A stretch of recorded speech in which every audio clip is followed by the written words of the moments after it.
Bonsoir et bienvenue à notre formation de ce soir qui porte sur le thème les secrets d'une invitation réussie. D'abord, pourquoi former à l'invitation? La formation à l'invitation nous permettra de bien interpréter le rejet, de bien interpréter le refus des gens et au fait d'éviter même le rejet. Parce que quand on s'est invité, on ne peut pas être rejeté. Être formé à l'invitation nous permet de ne pas mettre la pression chez les autres. Et si on ne met pas la pression sur les autres, on ne se met pas la pression à soi-même. Et enfin, au troisième point, former à l'invitation permet de susciter l'intérêt avec succès. Susciter l'intérêt comme un véritable expert. Mais pour quel modèle d'affaires invite-t-on? Veut-on inviter? Il faut noter que nous avons recensé ici trois modèles d'affaires. Des modèles d'affaires qui sont proches, mais qui vont se différencier énormément par le but visé.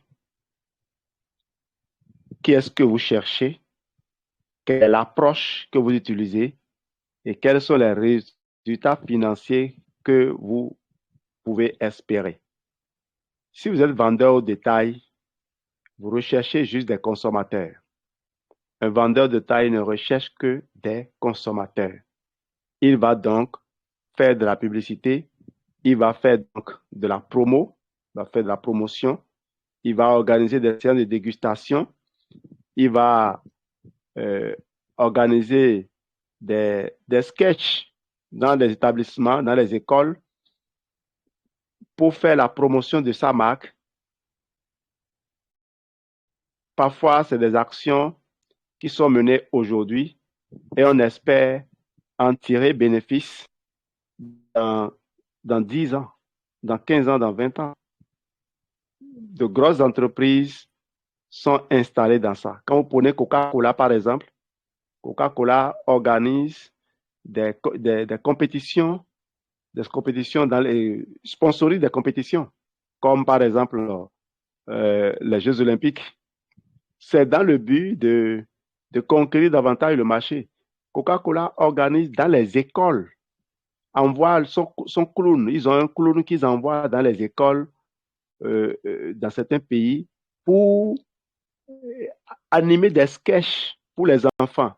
C'est vrai, le clown s'habille et on ne met pas, non pas Coca-Cola, c'est McDonald's ça. On ne met pas le logo de McDonald's sur le vêtement, mais il porte les couleurs rouge et jaune qui sont sur le logo, les couleurs qui sont sur le logo de McDonald's sans le logo lui-même. Et ils tiennent quel discours? Ils tiennent un discours qui plaît à tout le monde, le discours au respect de l'environnement. Voilà, on tient des discours qui intéressent tout le monde. Et à la fin, qu'est-ce que les enfants retiennent? C'est l'image de McDonald's. Donc, un vendeur au détail, c'est une façon de parler. Coca-Cola n'en est pas un, Coca-Cola n'est pas un vendeur de détail, mais Coca-Cola euh, s'appuie sur les vendeurs au détail. Donc, un vendeur de détail va rechercher des consommateurs, et quand vous recherchez des consommateurs, votre approche est la différente. La franchise. Si vous avez une franchise, vous recherchez des vendeurs. Par contre, quand vous êtes dans le marketing de réseau, vous recherchez des leaders. Vous voulez construire des leaders. Il faut noter la différence entre consommateur, vendeur et leader. Le leader, il est à la fois consommateur et vendeur, tout en étant aussi leader. Et en tant que leader, c'est qu'il a le contrôle, il est autonome, il, euh, il cherche en faisant tout ce qu'il fait à laisser des traces que d'autres peuvent suivre, à se rendre duplicable. Quelle est l'approche lorsque vous recherchez des consommateurs? On se focalise sur les produits. On vous dit simplement, les produits peuvent vous aider. Les produits peuvent vous aider. Et si vous êtes un vendeur, le vendeur va dire, le produit peut aider les autres, simplement. Les produits peuvent aider les autres. Lui ne se préoccupe pas de savoir si ça peut l'aider lui-même, mais ça va juste aider les autres. Et si vous êtes un leader, vous recherchez temps, argent, liberté, vous voulez faire la différence. Comme je l'ai dit, un leader donne un exemple. Il donne l'exemple en étant d'abord un consommateur, il donne l'exemple en étant un vendeur, il donne l'exemple en étant un coach. Un coach. Tout à l'heure, je disais à Geneviève de ne pas se contenter d'envoyer des messages, mais aussi d'appeler les gens, de les appeler parce que nous, notre devoir, c'est appeler les gens, de ne pas se dire, non, les gens exagèrent, on ne se préoccupe pas de ça, on se contente de faire notre boulot. On nous a raconté l'histoire d'un balayeur de rue. Lui, il s'est positionné là pour balayer la rue. Il finit à peine de balayer, quelqu'un passe, la personne jette du papier. Il ne dit rien à la personne. Il va juste prendre le papier, il met ça dans la poubelle. Quelqu'un passe, jette des débris. Il va prendre la poubelle, et sa pelle et son balai, il ramasse les débris, il va mettre dans la poubelle. On lui a demandé, mais pourquoi il n'interpelle pas les gens? Il a dit non, son travail, c'est de nettoyer la rue, pas d'éduquer les gens, pas de rééduquer les gens. C'est juste son travail. Il ne veut pas sermonner les gens. Il va juste nettoyer. Donc, nous, notre travail, c'est ça. Quand on le fait, Dieu voit qu'on le fait et nous paye pour cela. Tout ce que vous faites, vous êtes rétribué, vous êtes rémunéré pour ça. On est allé aujourd'hui à Cotonou. On a sacrifié du temps de sommeil, du temps de loisir pour aller à Cotonou dans le but de faire la connaissance de nouvelles personnes avec qui on va partager la joie dont nous jouissons. Eh bien, Dieu a vu ça et Dieu va payer ça. Dieu va vous payer ça. Vous gagnez peut-être un salaire dans votre service. Ce salaire ne va pas être dilapidé dans d'autres choses. C'est déjà une sorte de gain. Mais croyez-moi, vous allez réussir à Forever parce que vous développez des compétences de leadership. Donc, vous aurez temps, argent, liberté et vous aurez les moyens de faire la différence dans la vie des autres. Et quels sont les résultats financiers donc? Si vous êtes un consommateur, un vendeur de taille plutôt, vous recherchez juste un revenu complémentaire. Si vous êtes un vendeur de taille, recherchez un revenu complémentaire. Si vous êtes un propriétaire d'une franchise, vous allez rechercher le revenu résiduel. Et si vous êtes dans la vente directe à réseau, vous avez un revenu résiduel duplicable. C'est pour ça qu'on dit que le marketing de réseau, c'est la franchise du peuple. C'est la franchise du peuple. Chacun constitue une franchise. Et vous connaissez une franchise, c'est une entreprise qui a déjà fait ses preuves, que vous achetez et que vous gérez. L'entreprise est déjà établie, a déjà sa réputation. C'est un restaurant qui est très connu. Les gens qui vont manger dans le restaurant ne veulent pas savoir forcément qui est le propriétaire. Eux, ce qu'ils veulent savoir, c'est est-ce que la nourriture est bien? Est-ce qu'ils sont bien reçus? C'est ça une franchise. Ils construisent des restaurants, ils organisent la gestion du personnel et tout. Ils ont leurs techniques, leurs recettes et ils vous forment votre personnel. Mais vous payez des redevances pour exploiter cette entreprise-là. C'est ça la franchise. Donc, le leader que vous êtes, vous avez créé un plan d'action, un modus operandi. Et qu'est-ce que vous faites d'autre? Vous partagez votre formule avec d'autres. Et aujourd'hui, je vous parlais de l'échange que je viens d'avoir avec El Gabino. El Gabino ne suis pas de sa lignée, mais El Gabino, parce que depuis qu'on s'est rencontrés à Douala, on a échangé. Et aujourd'hui, il est prêt à nous aider. En tout, si on trouve n'importe qui dans son équipe ou même un FBO, c'est ce que Mamie a partagé avec nous, on va l'aider. Si en retour, bah, les gens me sollicitent tous les jours pour les recommandations et je les leur donne. C'est une façon aussi de contribuer à cette philosophie de partage. Chacun donne ce qu'il a. Il y a trois secrets donc que nous allons aborder. Le secret numéro un, c'est qu'il existe trois catégories de prospects. Il existe trois catégories de prospects. Excusez-moi, ça a été importé et donc il y a un peu de déformation. Vous voyez là?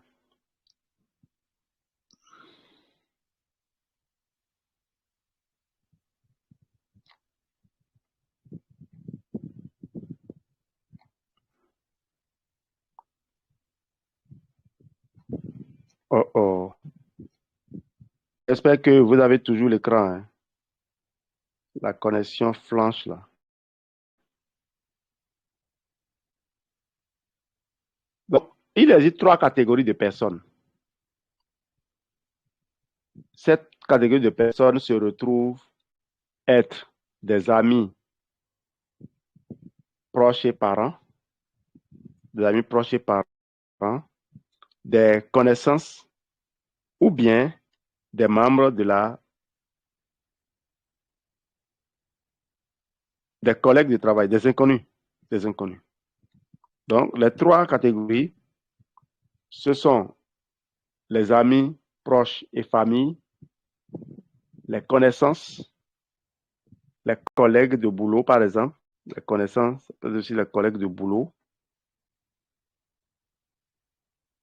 Sorry, hein. Et puis, des inconnus, des personnes comme on est allé rencontrer aujourd'hui. Les deux premières catégories représentent le marché chaud et la troisième catégorie représente le marché froid. Le marché chaud, c'est des gens qui vous reconnaissent quand on appelle votre nom.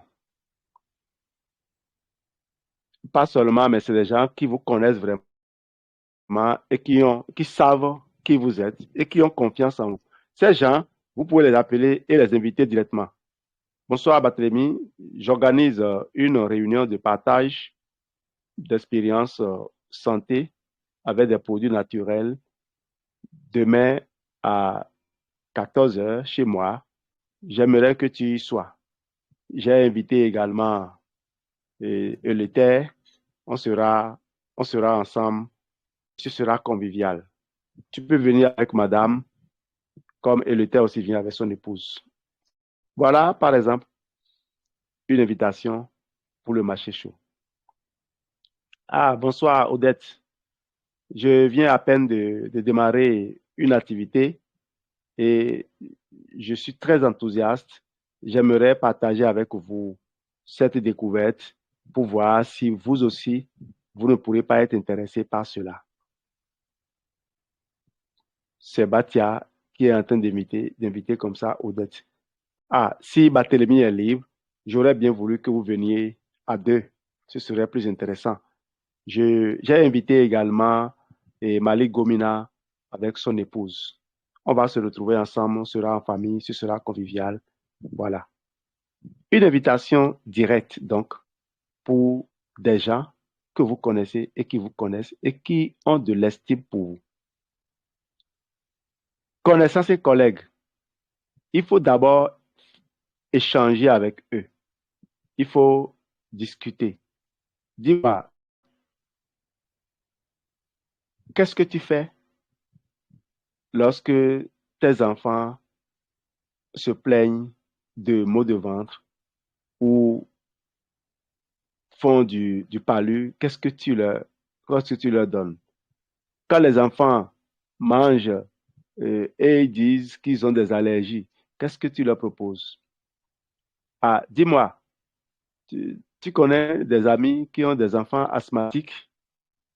J'organise une réunion pour aider les parents qui ont des enfants asthmatiques à, à dormir tranquille et à ne pas dépenser dans la ventoline qui va probablement suivre l'enfant jusqu'à la fin de ses jours et qui n'est de toute façon pas sûr.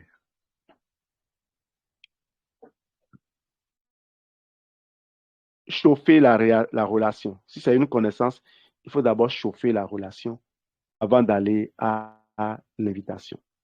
Et maintenant, une inconnue, si vous êtes devant une parfaite inconnue, il faut d'abord euh, se faire apprécier, cultiver la confiance. Ça va commencer par des petites salutations. Bonjour monsieur, bonjour madame. On a échangé les contacts à tel endroit. Voilà. Aujourd'hui, par exemple, on a échangé les contacts dans la zone du Palais des Congrès, à la place de l'Amazon.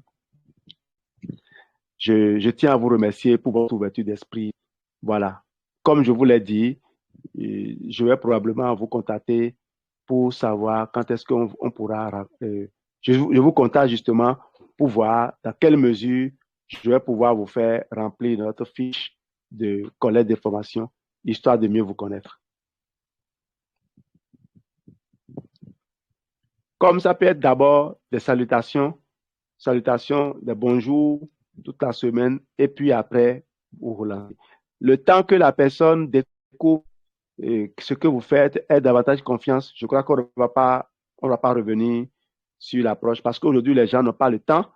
Tu les salues, ils n'ont même pas le temps de répondre à tes salutations. Il faut donc aller droit au but maintenant. Donc, vous posez des questions pour mieux connaître la personne. La plupart des gens sont heureux de pouvoir partager ces informations santé, contrairement à ce qu'on aurait pu croire.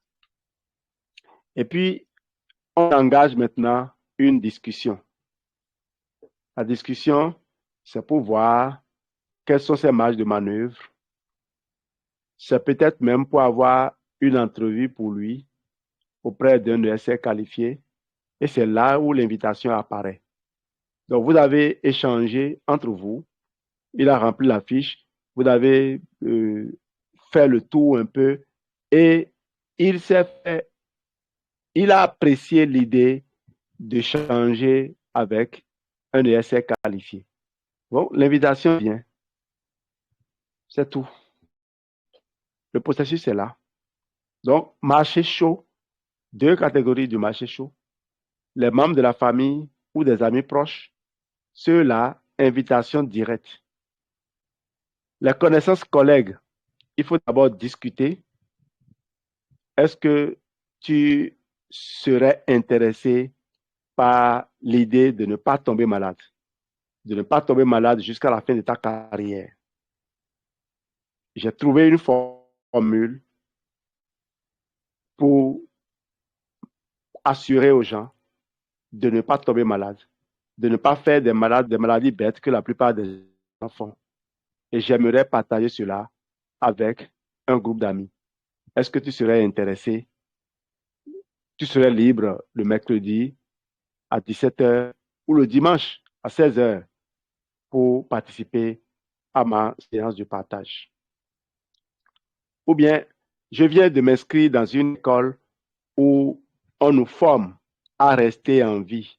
On nous forme à faire des choix qui nous permettent de demeurer en bonne santé. Et j'aimerais que tu sois des nôtres. J'aimerais que tu viennes suivre une de nos formations pour te faire une idée de ce que c'est. Je suis très enthousiaste. Depuis que je suis les formations à l'ESR, je suis devenu une autre personne. J'apprends à mieux choisir ce que je mange, ce que je fais pour préserver ma santé. Je voudrais vraiment que tu puisses vivre ça pour mettre toi-même et ta famille à l'abri. Et l'invitation vient. Donc, vous avez discuté et puis l'invitation est venue. Donc, chauffez les relations. Si c'est une inconnue, vous chauffez la relation, qu'elle devienne rouge et rouge vif et on passe à l'invitation. Voilà la clé. Alors, par exemple, si ce que tu vois est vrai, une vidéo de témoignage, si ce que tu vois est vrai, est-ce que tu voudrais essayer ces produits? Si le produit donne les mêmes résultats sur toi, tu serais content, tu en parlerais autour de toi, tu aurais envie de faire un peu d'argent grâce à cela et avoir tes produits gratuitement. Bon, vous savez que notre approche aujourd'hui est moins directe. Vous vous concentrez sur le remplissage de la fiche, le passage par le confort digestif, la rencontre avec un essai qualifié, au besoin avant de passer au confort digestif, ou bien le confort digestif est proposé avant qu'on arrive là, l'un ou l'autre. Mais je crois que faire l'entretien à trois, proposer l'entretien à toi avant d'aller au confort digestif serait la chose à faire, vu que les gens se font déjà, euh, ils n'aiment pas trop qu'on se jette sur eux.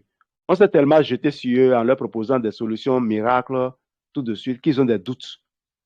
Donc, notre approche qui est de mieux les connaître, d'essayer d'avoir un entretien à trois avec eux. L'entretien à trois, ce n'est pas forcément avec moi. Et on y arrivera progressivement. On y arrivera progressivement. Parce que l'idée, c'est quoi? Même quand vous ne travaillez pas, l'équipe travaille. Chacun se bat pour réaliser ses rêves. Et non pour réaliser vos rêves à vous. Donc, quand vous allez recruter les gens, c'est les rendre le plus rapidement possible indépendants qui est votre but. Mais en attendant, on sera en train de faire 2 ou 3, 4, et puis dès que les gens sont bons, on les libère. Secret numéro 2, pour réussir son invitation, il faut réussir la prospection. C'est très important. La prospection mal faite complique l'invitation. Vous voyez, j'ai contacté quelqu'un la dernière fois et il m'a demandé où est-ce que j'ai eu son numéro. Et je lui ai dit, vous étiez assis devant une maison et quand je me suis approché de vous, je vous ai demandé si vous avez eu l'occasion, ma femme a pris votre contact. Et vous m'avez répondu non, qu'elle vous a juste salué et que vous ne savez pas ce qui se passe, ce qu'elle fait. Et là, moi, j'ai pris votre contact. Elle a dit, ouais, c'est vrai, c'est vrai, c'est vrai. Je vous espérais depuis.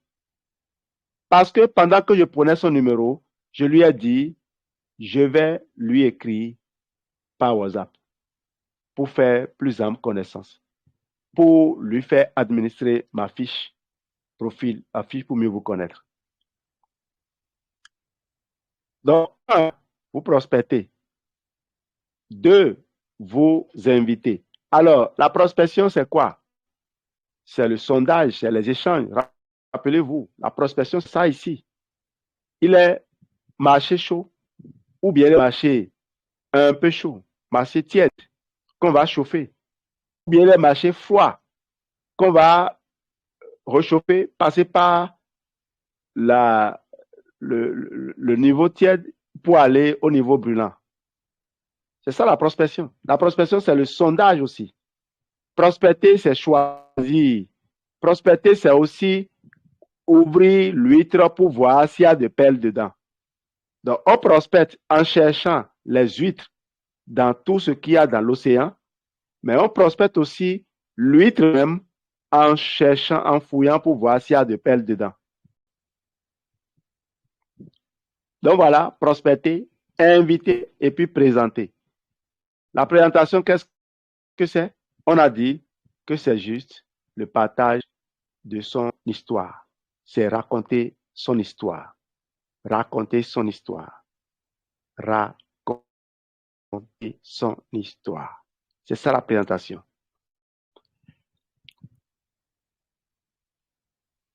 J'ai commencé l'enseignement où je faisais une carrière très épanouissante, mais à un moment donné, je me suis rendu compte que c'était devenu monotone. Et je me demandais si c'est la vie que je devais mener jusqu'à la fin. Quand j'ai fait mes analyses, je me suis rendu compte que non. Je ne voulais pas faire des cours dans les collèges privés tout le temps. Je ne voulais pas aller dans les maisons tout le temps. Je ne voulais pas être constamment en train d'attendre un avancement, une augmentation de salaire avant de réaliser mes rêves. Je voulais autre chose. Et c'est ainsi que j'ai changé avec un jeune étudiant qui était dans la même maison que moi. L'étudiant en maîtrise en économie m'a dit, diversifiez vos sources de revenus. Quand je lui ai demandé ça, qu'est-ce que ça veut dire diversifier vos sources de revenus, il m'a dit, on s'inscrit dans le marketing de réseau, on peut acheter des actions à la bourse, il y a beaucoup d'autres choses. Lui, il s'est rappelé des contenus de cours qu'il a reçus, qu'il a partagé avec moi, sans savoir que dès le lendemain, un ami allait venir me voir pour me proposer de m'enregistrer dans une chaîne pyramidale qu'on appelait Power Club. J'ai acheté les papiers et je les ai fait valider. Pour les valider, j'ai fait des prêts aux personnes que j'ai trouvées afin de valider les fiches et c'est ce que j'ai fait. Mais le lendemain, je vois une voiture garée. Je demande qui a garé la voiture. On me donne le nom de quelqu'un que moi j'ai laissé sur les bancs du campus pour devenir fonctionnaire d'État. Ce monsieur allait négocier des cours de bénévolat au CEG Calavi à l'époque. Et moi, je l'enviais parce qu'il était professeur, même s'il n'avait pas de salaire, il était professeur. Et nous, on l'enviait, monsieur le professeur. Quand il venait corriger les copies, on le regardait avec envie. Et puis, moi, j'ai reçu le concours de la fonction publique des agents permanents de l'État à l'époque. J'ai dit, mais waouh, lui, il commande les heures. Moi, j'en ai plein. Je suis professeur plein. Et je reviens quelques années après, à peine 8 ans après, le monsieur a une carinaterie neuve. J'ai dit, mais qu'est-ce qu'il fait? Et c'est là on me dit, il fait Forever. Elle dit, ah, Forever, je me suis rappelé. Quand j'étais à l'école normale, on m'avait amené suivre une présentation de Forever. Venez, demain, je vais faire. C'est ce que j'ai dit simplement. Dis-lui de venir demain, je vais faire Forever. Et le lendemain, il était venu plus vite, a dit plus tôt que l'heure que moi j'ai fixée. Je l'ai regardé, je disais, mais non, qu'est-ce qu'il croit? Moi, j'ai fait mes analyses. Ce business m'intéresse, je veux le faire. Geneviève est là, elle peut en témoigner. C'est comme ça que je me suis engagé. Et jusqu'à aujourd'hui, je ne regrette pas d'avoir pris cet engagement. Je crois que Forever m'attendait. C'était une voie toute tracée pour moi. Et je suis heureux, épanoui aujourd'hui. Et je vois ce que cela a comme impact, même sur ma carrière d'enseignant. Je suis devenu un enseignant différent. On était à une réunion il n'y a pas longtemps où les autorités, nos supérieurs hiérarchiques sollicitaient de l'aide pour organiser une séance. Je n'ai pas hésité à apporter ma contribution. Et j'ai vu combien les autres collègues ont applaudi avec sincérité. Ce n'est pas pour se vanter, mais j'ai senti honorer notre coopération. Parce qu'habituellement, c'est les hommes politiques qui viennent donner de l'argent, c'est d'autres personnes qui viennent donner de l'argent. Aujourd'hui, qu'un enseignant puisse comprendre qu'il peut prendre le dixième ou une partie de son revenu cumulé et contribuer à une œuvre que l'on réalise, moi j'ai aimé. Et les collègues ont aimé. Et j'ai vu la dernière fois dans mon établissement un collègue offrir des prix à nos élèves, nos meilleurs élèves. Vous voyez, ça a commencé par faire des émulations, des émules. Donc, nous sommes partis de celui-là, d'enseignant qui ne fait que revendiquer, qui n'attend que l'on ajoute, qui se dit, moi, mon salaire est petit, je ne vais jamais enlever pour commencer par faire ce que les principes de succès enseignent. Si tu veux devenir riche, tu dois déjà commencer par apprendre à bien gérer ton argent. Et apprendre à bien gérer ton argent, donner fait partie aussi de ça. Donner fait partie du processus pour devenir riche. Donc, mon engagement dans le marketing de réseau m'a aujourd'hui à cimenter les liens avec mon épouse. Mon épouse serait en train de vieillir dans un bureau actuellement. Souvent, vous voyez, les gens qui sont au bureau et qui n'ont pas découvert d'autres possibilités, on subit du stress toujours au bureau. On subit du stress. On subit de la discrimination. On finit par être affecté par l'environnement. J'ai su éviter ça à mon épouse qui aujourd'hui est épanouie et qui a un revenu comment dire, qui lui permet de n'envier la situation d'aucun employé. En tout cas, pas les employés ordinaires. Jusqu'au directeur des agences de banque, je crois que ma femme peut se réjouir aujourd'hui d'être à un revenu supérieur à ceux-là. Ça ne se voit peut-être pas parce que nous savons là où nous investissons. Une bonne partie de nos revenus actuellement est investie dans le développement de notre réseau, est investie dans notre santé. Ce que nous consommons en produits, vous ne pouvez pas imaginer, mais ça permet ce qu'on investit également en voyage, en culture, en formation. Vous ne pouvez pas imaginer. On vient à peine de Douala, on sait ce que ça a coûté. On va à Spartacus pour suivre des formations. C'est payé. Mais tout ça, c'est pour grandir. Et demain, quand on sera au sommet, les gens qui vont nous regarder vont dire, voilà, eux, ils ont eu de la chance. Mais beaucoup ne disent pas ça parce que nous, on a vu comment on a progressé. Effectivement, les gens arrivent à ces sommets-là en ayant de la chance parce qu'ils ont été poussés par des parents, ils ont été boostés par des groupes, des cercles dans lesquels ils sont. Parfois aussi, nous autres, nous sommes persécutés parce que nous refusons d'entrer dans ces cercles-là. Donc, ne croyez pas que le rythme auquel on évolue est vraiment lent, mais c'est ça le chemin de réussite durable. Donc, prospecter, inviter et présenter. Moi, je viens de raconter mon histoire. Si quelqu'un se retrouve dedans, il peut commencer par écrire sa propre histoire en rejoignant notre équipe. Alors, la philosophie de la prospection, c'est ceci. Forever est une solution à un besoin. Forever est une solution à un besoin. L'autre sera intéressé uniquement s'il a un besoin et s'il a envie de trouver une solution pour son besoin. A priori, je ne sais pas s'il a un besoin et s'il veut le satisfaire. Il me faut découvrir s'il a cette envie. Il me faut découvrir s'il a ce besoin et s'il a vraiment cette envie de satisfaire cela. Prospecter, c'est discuter pour créer ou vérifier l'intérêt chez l'autre. Forever est une solution pour un besoin. Une solution pour un besoin de beauté. Les personnes qui ont des rides et qui ont envie de paraître plus jeunes. Pas seulement paraître, qui ont envie d'être réellement plus jeunes. Parce que les produits Forever vont à l'intérieur pour corriger les rides. Ce n'est pas de la chirurgie plastique, ce n'est pas des remodélages. C'est carrément qu'on alimente le corps pour qu'il conserve sa fraîcheur.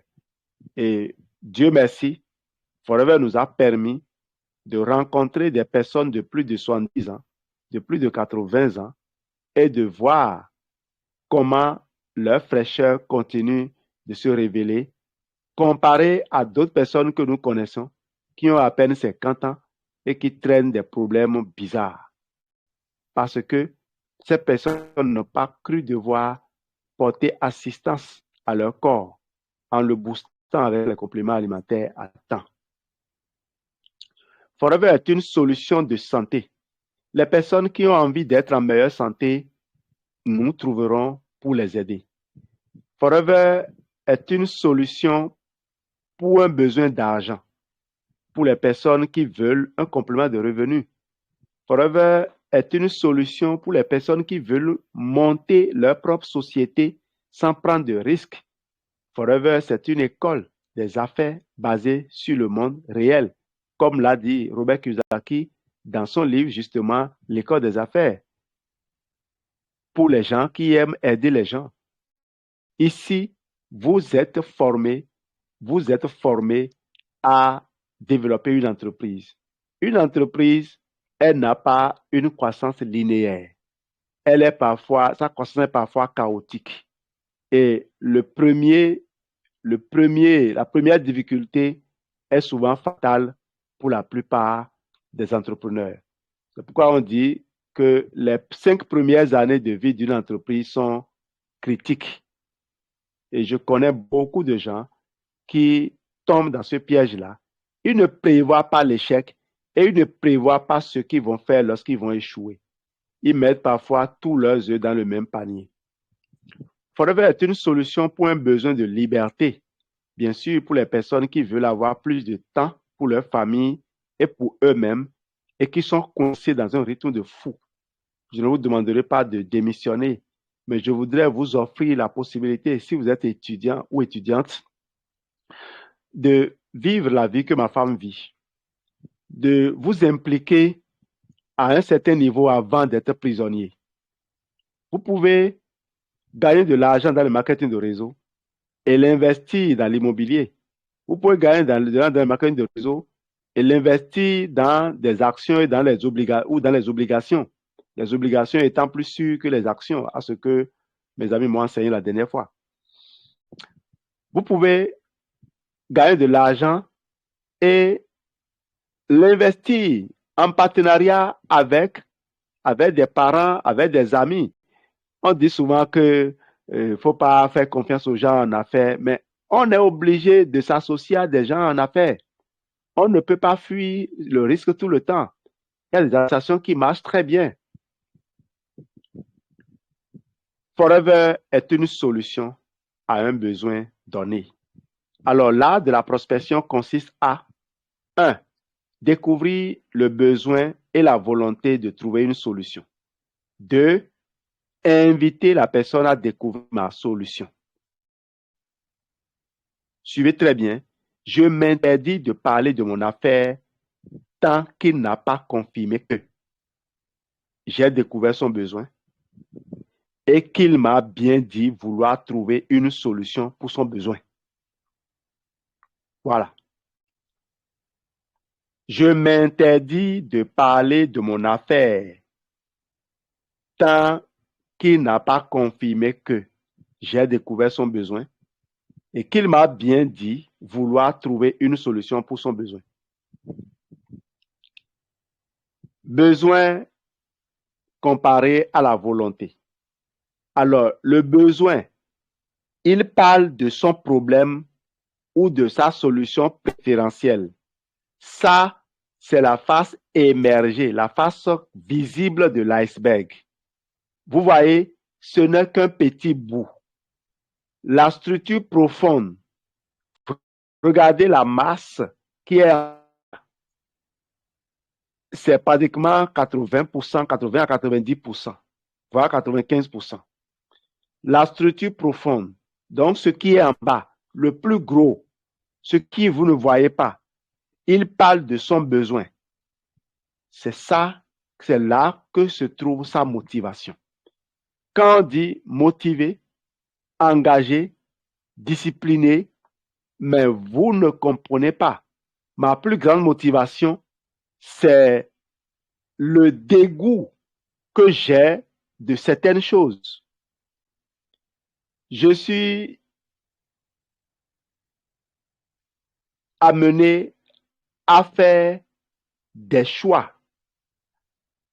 Et ces choix m'ont conduit là où je suis aujourd'hui. J'ai vu des aînés finir leur carrière à moto, n'ayant même pas fini de construire leur maison. Aujourd'hui, ils peuvent vraiment trouver que nous, on a de la chance, et c'est vrai, parce que les facilités qu'on nous offre aujourd'hui, ils ne l'avaient pas. Il n'y avait pas les banques pour leur proposer de faire des prêts pour construire des maisons. Les affectations n'étaient pas aussi faciles, aussi négociées. Je connais des gens qui ont commencé à travailler dans leur village et qui ont quitté le village juste quelques années et qui sont encore retournés. Vous ne verrez pas ça là, la fonction publique facilement.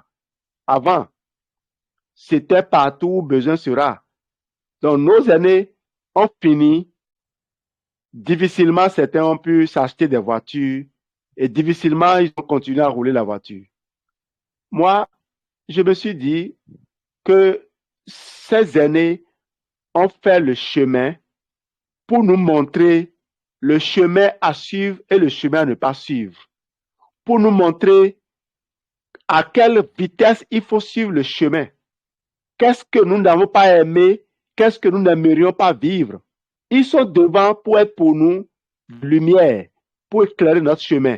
Le chemin éclairé nous permet de voir le futur qui nous est réservé si on croise les bras ou si on suit certaines voies.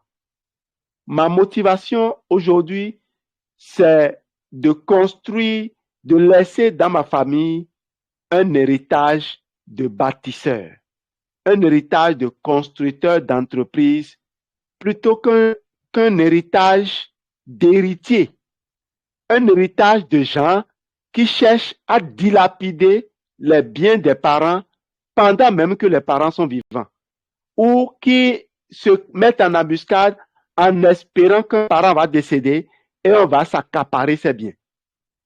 Je trouve que c'est la plus grave forme de pauvreté. Quelqu'un de son vivant essaie de mettre en place une structure. Après son décès, c'est de faire évoluer cette structure-là et que ses enfants continuent également de faire évoluer ça par les enfants de leurs enfants. Maintenant, quand la personne disparaît, les gens veulent tout de suite détruire. Ils veulent démolir et retourner à zéro. Voilà les choses pour lesquelles je me concentre pour réussir. Et on a eu la chance d'être aujourd'hui bien accompagnés, bien encadrés. Les milliers de personnes qui dans le monde souhaitent notre succès sont également notre motivation. Que certaines personnes qu'on ne connaisse ni d'Adam ni d'Ève apparaissent et nous adoptent et cherchent à nous faire réussir, on se sent obligé d'honorer ces personnes. On se dit, c'est Dieu qui est en train de nous montrer ainsi que si dans nos familles nous sommes rejetés, on ne doit même pas perdre notre temps à regarder ce rejet, mais à regarder les nombreuses personnes que Dieu met sur notre chemin pour nous conduire au succès. Comme l'a dit un jour un monsieur que j'ai invité, à qui on a fait une présentation avec des parents, et à la fin de la présentation, quand il a vu un peu les réactions des uns et des autres, il a dit, Jean-Louis, prends soin de ta femme et concentre-toi sur ton business. Merci à toi, tu te reconnais, pour m'avoir donné ce conseil qui est libérateur. Tu n'étais pas le premier, mais ça m'a libéré définitivement. Ça m'a permis de ne plus perdre le temps à regarder derrière. Voilà donc, la motivation, il faut aller la chercher. Si vous n'obtenez pas de résultat aujourd'hui, si vous continuez à trouver des excuses, si vous continuez à vous laisser freiner par des décès, par des gens qui sont décédés autour de vous, c'est parce que vous n'êtes pas assez motivé. Si on était dans une situation de guerre où on doit sauver ce qu'il faut sauver, vous ne vous arrêteriez pas devant certaines choses. Vous serez en train de courir parce que si vous ne le faites pas, c'est toute la famille qui sombre. Sauvez ce qui peut être sauvé. Concentrez-vous sur le vivant. Empressez-vous de vous libérer vous-même, de briser vos chaînes afin d'aller libérer d'autres personnes. Forever, c'est la solution à un problème. Et la solution, le problème c'est la surface.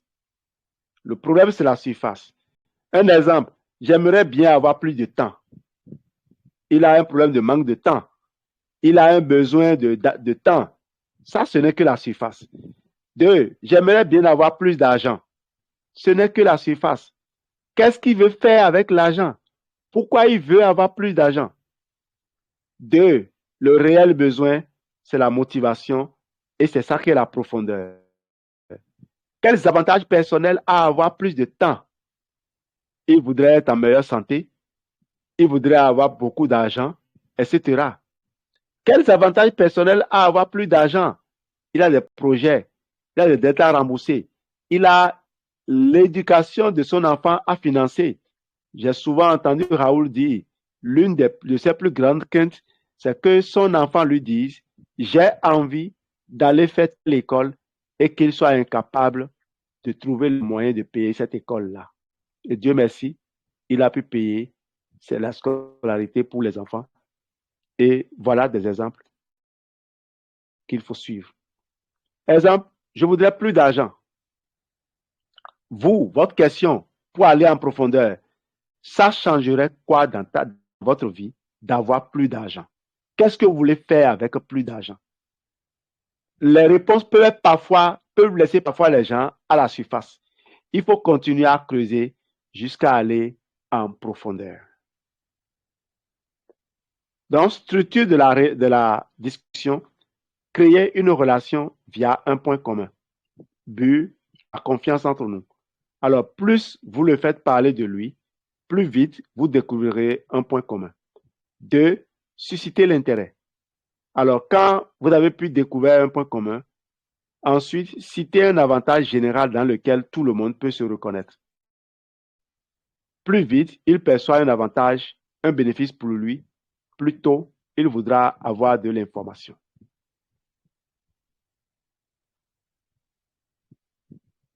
Exemple, j'ai eu d'intuition. Je crois que vous serez excellent dans mon métier. Ah, mais que faites-vous?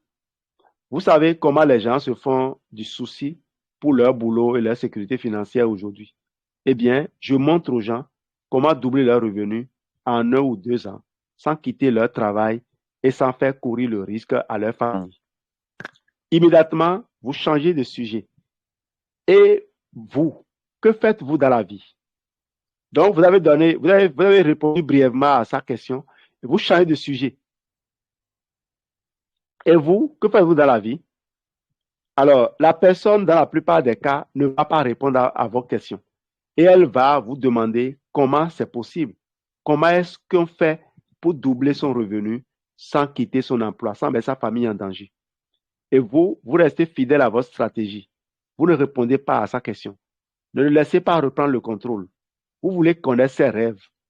Cela vous permet de valider sa motivation. Exemple, je vais vous expliquer. Juste avant, je veux vous poser une question. En quoi ça changera votre vie de doubler votre revenu? Vous allez ensuite reformuler pour ancrer ce besoin en lui. Utilisez ce que la personne vous a dit vouloir. Et vous, que faites-vous dans la vie? Synthèse donc. 1. Découvrir le besoin. 2. Quelle est la volonté de cette personne? 3. Invitation. La raison pour laquelle je vous demande cela est que je crois connaître une bonne solution pour vous. Je ne sais pas si elle vous conviendra, mais je suis sûr qu'elle vous permettra de reformuler vos rêves. Vous souhaiteriez les amener? Si oui, prendre un rendez-vous. Le secret numéro 2, donc, pour réussir son invitation, il faut réussir sa prospection. Secret numéro 3, il faut lire. La lecture va vous libérer. Merci de votre excellente attention.